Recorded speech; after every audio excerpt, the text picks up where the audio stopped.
Cognitive behavioral therapy is the most effective treatment for anxiety. It's the most researched and studied, and research actually shows that up to 75% of people with anxiety show meaningful improvement when they do go through cognitive behavioral therapy.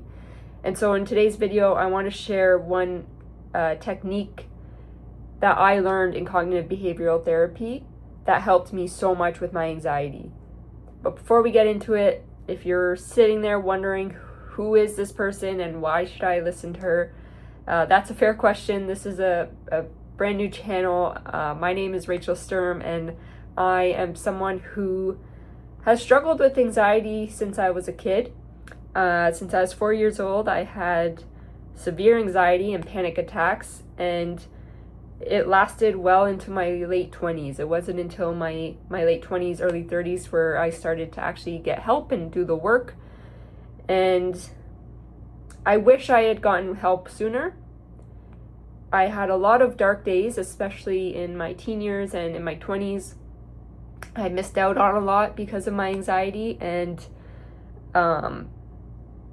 it was tough. Yeah, life was tough, and I know what it's like to have crippling anxiety and have it control basically every aspect of your life. And so that's why I started this channel, and that's why I've made it my life mission to help others, because today I'm able to sit here and I have a great marriage, I have great friends and family and a successful job, and I want to help others achieve what they want to achieve and get control back over their life. So thank you for checking out the channel. I hope this is helpful, and let's get into it.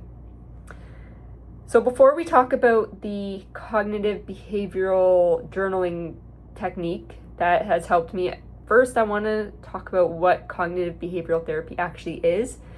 And it sounds complicated, but it's actually quite simple. So cognitive means our thoughts. So what goes through our brain, what's the story our brain's telling us. And then behavior, I mean, you guessed it, it means the behavior. So how we respond to those thoughts. And cognitive behavioral therapy is based on the idea that our thoughts, feelings, and behaviors are all connected and all influence each other. So it helps us recognize patterns and be able to interrupt or change those patterns. Because something that I learned during my therapy was it's not usually the situation itself that determines how we feel, but the meaning that our brain gives to that situation.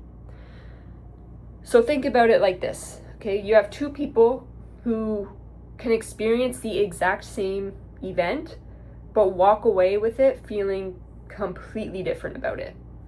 So here's an example. So imagine your boss sends you a message that says, "Hey, do you have time to talk?"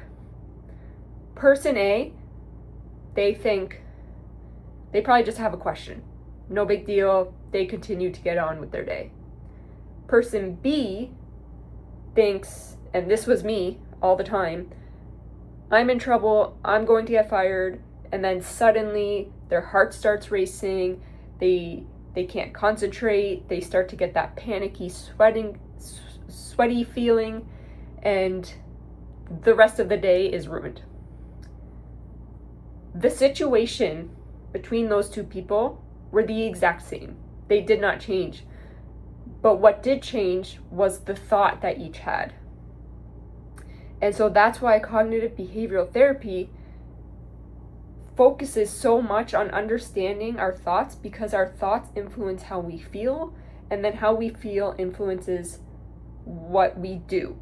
So think of it, and I'm going to try to draw here, a triangle. Think of it like a triangle. So you have your thoughts at the top, your feelings, and behavior at the bottom. And again, the idea is that each one is influenced and connected to the others.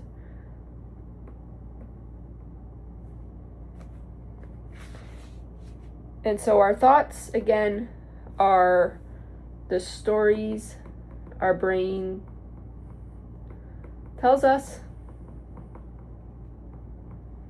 Our feelings are our emotions. Physical sensations.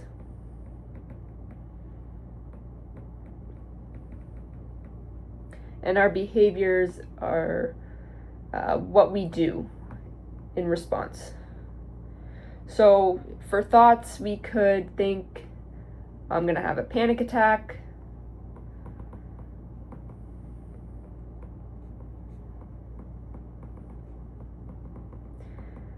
Or everyone will judge me.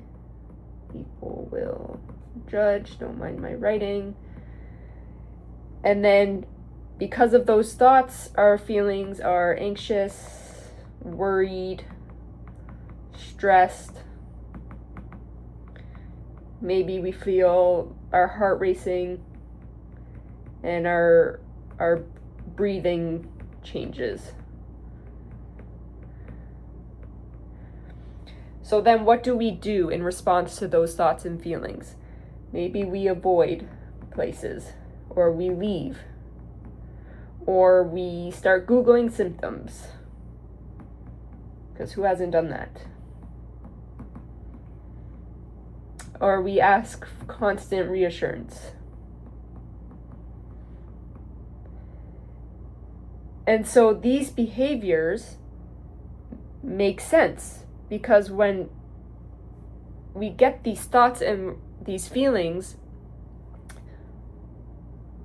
our brain is trying to protect us. So the problem is that these behaviors can sometimes teach our brains that there was real danger. So cognitive behavioral therapy isn't trying to convince you that anxiety isn't real. I mean, trust me, I know it feels very real, but what it's trying to do is help you to understand the cycle that is keeping your anxiety alive. So for example, say you feel really anxious at the grocery store, so you leave immediately.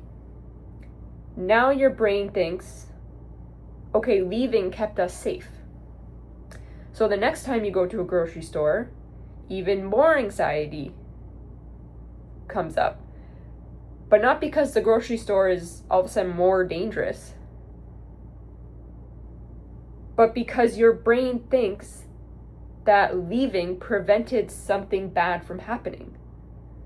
So the goal isn't to change our thoughts. Our thoughts are automatic. They're going to pop into our head. We're going to think scary things. You're not going to completely get rid of your anxiety. Humans were built to have anxiety, to protect ourselves. But the goal of this is to think of, is there a different response I can try next time? So maybe you don't leave the grocery store. Maybe you step out for a minute. Maybe you start a breathing technique. You do something different than just leave, because you want to start training your brain to realize you're not in actual danger. And that's the whole point of cognitive behavioral therapy, is really changing how we react to our thoughts and our feelings, because they can lie to us. We know that. For some reason, restaurants really trigger my anxiety. Am I in danger? No. But because of all the times I avoided restaurants, my brain now thinks that I am in danger whenever I go to one.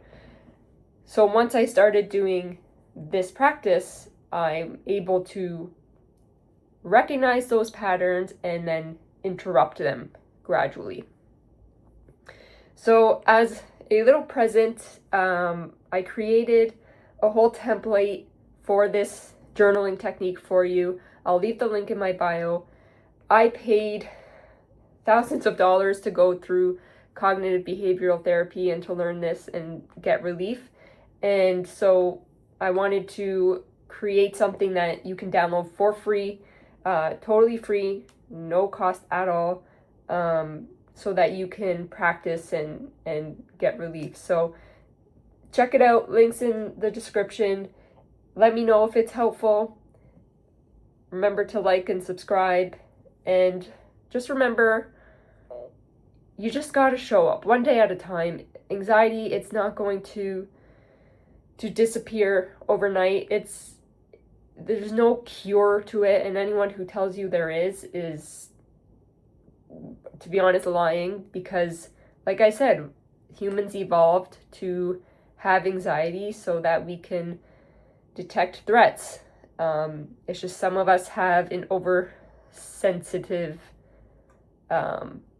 brain that thinks things that aren't threats are. So I know that if you show up and you start doing these practices, that you will get relief, and I am here for you on the entire journey. If there's something that you're curious about, please feel free to ask me. This is what this whole channel is about. I just want to be able to help anyone who's going through what I went through without having to spend the amount of money and time that I spent in trying to get control back over my life. So again, thank you, like, subscribe, and I will see you in the next one.